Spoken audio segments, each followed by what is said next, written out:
కాన్మా జట్మలాని తాజా black and white photo social మీడియాలో viral అవుతుంది. ఈ ఫోటోలో ఆమె ఎంతో గ్రేస్ఫుల్ గా కనిపించారు. అభిమానులను అలరించేలా ఈ బ్లాక్ అండ్ వైట్ ఫోటోలో కామ్నా ఇంటి లోపల కూర్చొని ఉన్నారు. ఆమె జుట్టు ఓపెన్ గా కర్లీగా ఉంది. సాధారణ ప్లేన్ షర్ట్ ధరించారు. కాలర్ వద్ద కొంచెం ఓపెన్ గా ఉంది. ఆమె ముఖంలో ప్రశాంతత కనిపించగా నేరుగా కెమెరాకు చూసేలా పోజ్ ఇచ్చారు. ఈ ఫోటోకు ఆమె క్యాప్షన్ ఇలా ఉంది: she had stars in her eyes and galaxies in her soul anonymous. Kamna Jethmalani ఓ క్షణిక చూపు ఆమె కెరీర్ పై. ప్రేమికులు సినిమాతో టాలీవుడ్ లో అడుగుపెట్టిన కాన్మా ఆ సినిమాతో పెద్దగా ఆకట్టుకోలేకపోయినా బెండు అప్పారావు వంటి సినిమాలతో మంచి పేరు తెచ్చుకున్నారు. ప్రస్తుతం రెగ్యులర్ గా సినిమాలు చేయాలని, ఫిట్నెస్ మీద దృష్టి పెట్టాలని భావిస్తున్నారు. చిన్నప్పటి నుంచి ఆమె స్వతంత్రంగా ఎదగాలని కోరుకున్నదని చెప్పింది. ఇప్పుడు వయసుతో పాటు బాధ్యతతో కూడిన నిర్ణయాలు తీసుకుంటున్నానని, తాను ఫీల్ అయ్యే ప్రాజెక్టులు మాత్రమే ఎంచుకుంటున్నానని అంటున్నారు. తెలుగు, తమిళ, కన్నడ సినిమాల్లో నటించిన ఆమె మొదటి భాష రాకపోయినా ఇండస్ట్రీలో తాను కంఫర్టబుల్ గా ఫీల్ అయ్యానని చెప్పింది. హైదరాబాద్ లో షూటింగ్లు ఎక్కువగా ఎంజాయ్ చేస్తానని, ముంబైకి పెద్దగా మిస్ అవ్వనని పేర్కొన్నారు. తమిళ సినిమాల్లో నాయకులకు మంచి ప్రాధాన్యత ఉంటుందని,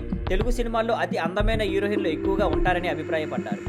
తన ఐడల్ శ్రీదేవి అని, ఆమె స్థాయికి కనీసం కొంతైనా చేరగలగాలని ఆశపడుతున్నట్టు చెప్పారు. Thank you for watching. Please like, share and subscribe.